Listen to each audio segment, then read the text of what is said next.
அந்த எனக்கு அவர் அந்த தூது விட்ட பிறகு நான் வாபஸ் வாங்காத அந்த ஒரு சூழ்நிலையில் என்னை வந்து சந்தித்து அவருடைய கருத்தை சொன்ன அந்த தலைவரிடம் கேட்ட கேள்வி, செம்மலை ஜெயித்து விடுவானா என்றுதான் புரட்சி தலைவர் கேட்டிருக்கிறார்.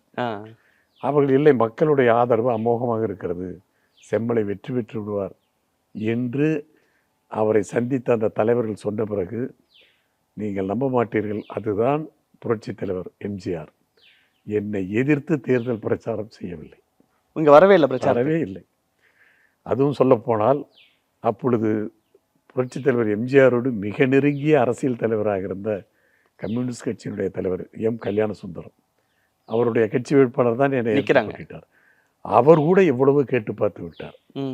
தொகுதிக்கு வந்து பிரச்சாரம் செய்யுங்கள், உங்களுடைய தொண்டர்கள் எல்லாம் செம்மலையின் பக்கம் இருக்கிறார்கள்,